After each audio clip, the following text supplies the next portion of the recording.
What is up? Thanks for coming back to another edition of the Horror Debate. We are cracking up over here. We crack ourselves up. Well, the thing is, some of the stupid comments we make before we hit the record button. And then, like, sometimes you'll say something, and then, like, have you ever said something, and then, like, 30 seconds later after you said it, the absurdity hits you? And just, did I really say that? And then you start laughing because of what you said. Well, we are the Horror Debate. I am Jeff Rowdy Jake here. I'm cracking up. He is Michael Mandy. He is a crack up. And we are live. This week we are debating Sid Haig's latest movie, Creature, directed by Fred. 2011, directed by Fred Andrews. He mostly does a lot of TV stuff like CSI. He did a Crow movie. And a Crow movie. I missed it. Sorry. I did too. No Brandon Lee, no Crow movie for me. Yeah, and he also did some Without a Trace. I used to watch that. That was actually a pretty good show. Yeah. So anyway, so he's mostly a TV guy. But we got Sid, who's gonna hold this movie up, Mike. Who is gonna make this worth our time? Now, the funny thing that we were laughing about before was because I pulled this up on to make sure we got the names right and the year right, stuff like that. And on the right-hand side of the Internet Movie Database, wonderful website, they have. Did you say a website? A website. So okay, I'm still good. laughing. I know. It's a boob site, Mike. Yeah. Yeah. Okay, sidebar. When a long time ago, I was on a road trip to the Grand Canyon with the family. My son must have been like 4 years old or whatever. And about an hour away from the Grand Canyon is a tourist trap called the Grand Canyon Caverns. I love caves. I love going cave hunting and cave whatever stuff. So anyways, we were there. And in this cave was a bobcat that died like 4 million years ago or something like maybe a couple thousand years ago. But because the air, it's mummified. It's petrified, right? And they put a little sign on there that says bobcat. Whatever.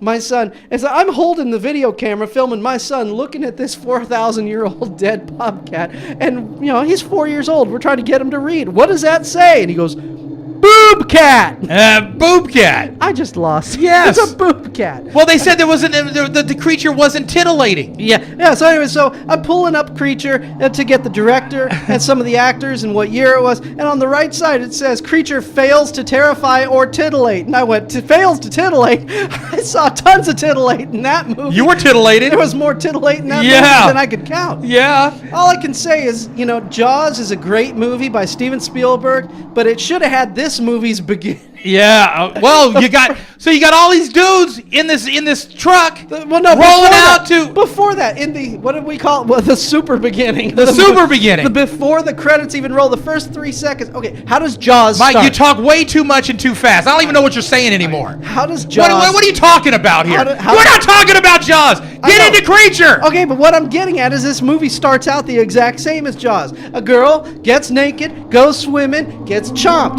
and then the credits roll. Right? Gratuitous. Oh, wow. Gratuitous nudity. Yeah, I know. It's so in funny. your case, gratifying nudity. Well, it's so funny because I'm sitting there watching this, and some movies they say, "Look, let's just get it out of the way so the people can drop their expectations." We showed you, now enjoy. Y'all should probably know that Mike stopped watching this directly after the super beginning. He said, "That's it. That's all I need to see. 10 stars. 5 stars. That's it." Right there. That's truth. And I was flashing back to Wrong Turn 2. We said, this is the greatest opening of any movie we've ever seen. Yes. This comes in a second place. You know what? The opening of Wrong Turn 2, I think I gave like 13 stars to, right? That's got the greatest The rest of it, I gave like 0.7. Well, it was terrible. But the opening of Wrong Turn 2, awesome. See yeah. It. Okay, if you want to watch the rest of the movie, please be my guest. But you got to see the beginning of Wrong Turn 2. Same thing with this. You have to see the first 3 minutes of this movie. The rest of it, be my guest. The super beginning. The super beginning. That's right. So talk to us about the plot, Mike. Since you're out of breath already. I'm not out of breath. Go ahead and blow hard on the plot. Yeah. Okay, I just blew hard on someone should have blown hard on this movie. Yeah. Okay, what's the plot of this movie? Okay, the plot of this movie is a bunch of these teenagers are driving and they see this museum, and Sid Haig says, "You want to see Dr. Satan? I'll give you a map. Wait a minute. Freaking wait. What are you talking about? Oh, wrong Sid Haig movie. What are you talking about? Okay, this movie, teenagers go up and he says, "You want to see the alligator man? Here, I'll draw you a map." Yeah. It's the same thing. I was watching that going, gee, all Sid needs is the makeup. Yeah. It's the same thing. It's the same thing. Yeah, except for the fact that, in this, we have like 6 kids in this one? Right. Yeah, and then we had like 4 in the other one? Yeah, something. So, I think that's the only difference. Yeah. Oh, and they got a big bad alligator man in the store. Yeah, but the thing Yeah. is, the drawing shows a big alligator head man. Yeah. And I was just...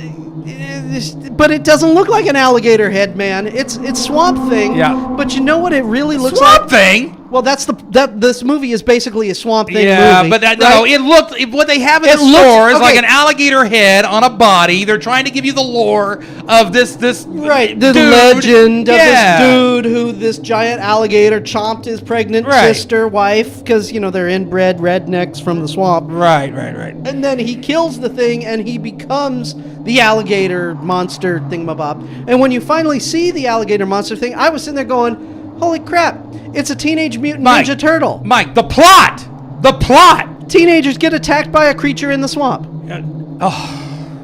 Anyway, basically what you got here is a setup. He's right up until the point where he says, it's just like the House of a Thousand Corpses, except with more kids and in a jungle kind of environment. Okay, you know what it reminded me of? What did it remind you? Hatchet. Reminded me of the setup to Hatchet because of the bayou kind of vibe and all that. And except with Sid in it, which of course makes it golden. Hey, Sid's awesome. Right? Sid was awesome in this movie. Sid could play in Young and the Restless, I'd watch it. Yeah, Okay, but you know what I mean? Necessarily like it. Oh, but maybe not. Because you did not like him in Night of the Living Dead 3D. Well, I didn't like that movie at all. Right, but you didn't even like him in it. Sid can't save it. No. He can't save it. No. But he couldn't save this either, but at least it was enjoyable while he was on the screen. When he was on the screen, he was awesome. Yeah. Sid's awesome. Yep. Okay. But anyways, I was watching it. When you finally see the monster creature, I'm going, man, it sucks to be a Teenage Mutant Ninja Turtle, and now you're growing up. Now you're a 30-something Mutant Ninja Turtle. No one wants to give you a job, so you have to take schlock like this. I felt bad. Which one was it, Donatello or Michelangelo? Mikey. Fiorindo? Mikey. Seriously. I'm going to have to wrap this up for you, Mikey. You are... You're doing as bad a comedy in this as Tucker and Dale did in their movie, okay? Oh, I mean, that was terrible. Seriously, you watch this movie and you'll go, yeah, it is a Mutant Ninja Turtle. You know what got me about this flick, Mike? Number one is that you had basically a setup that would have worked, except for the fact that the suit of this monster was pretty ridiculous. was so terribly bad that once you got a good glimpse of it, they didn't hide it. No. They didn't hide it. They showed it to you in full-blown glory. Did this monster have a problem in the lower extremities? Exactly. What was wrong with this monster down low? You know, Roger Corman did a wonderful movie called Humanoids from the Deep. Uh-huh. They looked better. Yeah, I mean, what was going on down in the nether region, Mike? Talk to me. I think I could have sworn I heard Tarzan running around in there. Like, oh, dude had hair. Am I right? Moss or something. I mean, it was crazy. It was like an afro out of his pelvic bone. It was ridiculous, dude. Not that I was sitting there staring at it, but it sounds like you were staring at it. They jam it right up in your face. I mean, you're sitting there. That's the first thing you notice is what a push on this monster, right? Yeah. Okay, now, just when this movie was over, he's not even going to touch that. When this movie was over, I was still confused as the relationship between this girl and that guy. No. There was a brother and sister. Okay. The blonde dude was the brother of the brunette. Right. Who was dating the black guy. But the southern redhead chick in the front seat. I thought she was kin to the driver. The driver. Okay, right. The dude driver. They started doing things to each other that kin don't. What did you say? Right, what did you say? Right, yeah. Incestuous, right? Okay, but then the monster creature. The plot of this movie is basically find him a girlfriend. Oh, finally you get to the plot. But because I'm spoiling it. Jiminy Christmas, But the thing is, he had his selection and he didn't pick. And then at the end of the movie, you're going, wait a second. He had this one and he said no. He had that one and he said no. He had this one. What? I'm confused. I was confused. Why did he chop the foot off? You know what? She wasn't running anywhere. No, she was stuck, wasn't she? Yeah. Yeah, he had her stuck. What's the point? And then the creature came, walked up, and it's like... All right. You know what? This movie was confusing. Here's what I recommend. You rent this movie at Redbox or wherever. You watch it once. Turn the sound off, though. You figure it out. Take it for what it's worth. There is some good gore. There's some good boobs in it. There's some cute chicks. And even some lesbo action. And we saw this chick in the back seat, by the way, who's going out with the black guy. She was in Stone Cold's new movie, Recoil. That's where I first saw her. Get this. My wife said Mike, she's on like some other show, too. Mike, this is going to excite you. This is going to excite you. Stone Cold and Danny Trejo in the same movie. Cool. Yes. It excited me. I sat there and said, yes. Danny Trejo against Austin? This is going to rock. And it did. It was a good flick. All right. Yeah. It was by far Austin's best flick. By far. Yeah, absolutely. Good stuff. So anyway, but I thought the kids did a relatively good job, but it was like as soon as the monster was shown, it totally blew the whole thing for me. And what they were saying was right. Titillation or not, this monster failed to scare. It failed to intimidate. Well, the monster failed because I was confused. Who's he going for? What's he want? I think he was going for everybody. He was just going for everybody, dude. Why did he leave her? I don't know. Did she bleed out? No. What did she do? I don't know, but all of a sudden there's some cockroach or a grasshopper crawling out of her mouth. Yeah. That's right. Did he kill her? What's going on? No, I think she bled out, dude. Probably. I think he chopped the foot. What was the point of I don't know. She was tied up, wasn't Mike, what did I tell you? What did I tell you when you walked in my door today? Was she supposed to be an offering? What was the first thing I told you when you walked in my door today? I said, look, I got to bone up on this creature deal because I'm a little confused. I'm still confused. Right? I mean, I don't know. Were we stupid? Did we not follow something? I don't know. I missed it. But we both had the same issue where we couldn't figure out exactly what was going on there. But it didn't matter. Because I don't care if they're all related in whatever, share different mothers and daddies. I don't care. Bottom line is the movie didn't work. Yeah. And it's too bad. And I'm sorry, if a... Who makes a suit like that in 2011? I don't know, but okay. This is not a Godzilla movie. Okay, this creature was pretty tall, right? How tall do you think this creature was supposed to be? Oh, probably 6'7". Okay, how much do you think this creature probably weighs? About 300. Okay, when this creature is jumping up and down on your chest like a trampoline, and you're coughing blood, that usually means your ribs are cracking and puncturing your lungs. You will die. You're not going to get up and start running and carrying people. Hey, let me tell you something. That dude got up, started banging heads with that monster, man. I donned up, put on my striped shirt.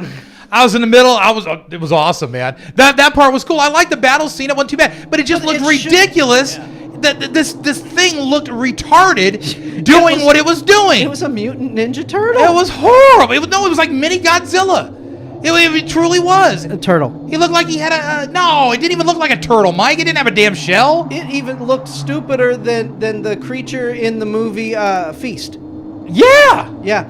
And okay, now I'm on Feast. The cover of this movie, who authorized the poster? Because the same picture is on Feast, and the same picture is on Nightmare Man. Yeah. Oh, screw Nightmare Man, dude. No, Nightmare Man screwed the girl. Yeah, no. I remember that. You know what? That will forever be burned in my freaking psyche. That'll forever be burned in my psyche that I watched that piece of crap. Tiffany. That was an 8 film to cry over, wasn't it? Yes. What? Oh. When you're a disembodied spirit and you want to rape a chick, make sure you rip the shirt off first to show the boobs.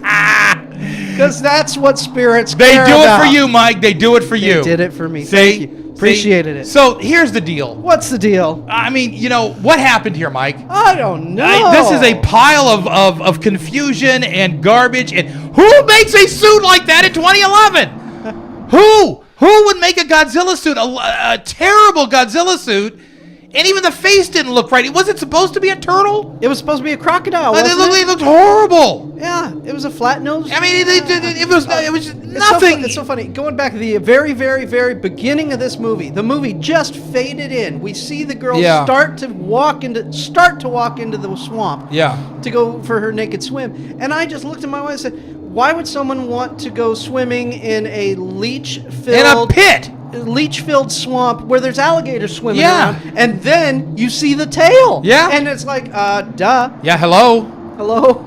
We'd like you naked on the screen a few more minutes before you get your legs cut off. That was cool. I mean, come on. The camera pans down and all. Look, Mike, something happened here. I don't know what happened. Something happened here. Cohesiveness, gone. Yeah. You didn't care.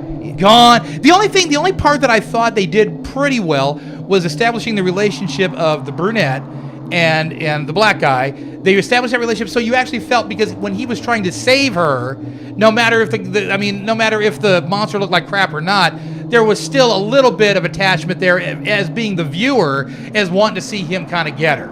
You know what I mean? I just want him to see her save her. You know, see him save her is what I'm trying to say. 2 of the 3 guys, they established that they were Navy SEALs. And so when one of those redneck guys walked up and, I got me a shotgun, you better not move. And I was just thinking, dude, you're a SEAL. Walk up and grab him and clock him. And then the dude did. And I went, finally, a SEAL clocked a redneck. He should have clocked the redneck. It's about damn time. Well, here's the deal. At the end, I was left unsatisfied. I was left confused. Confused and unsatisfied. I had a date like that once. So here we go. It is 2 stars. At least this didn't cost you the cost of 2 dinners.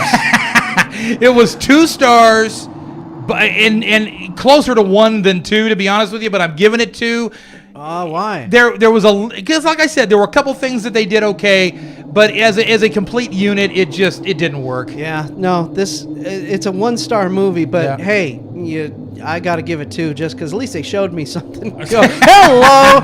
All right, you got to admit that was pretty funny when the girls were trying to do the lesbian and the boyfriend sees her passed out. Yeah, what the hell? What's going on in here? That was great. That was great. That was great. That's why I'm giving it 2, just for that one scene. What the hell's going on? Yeah.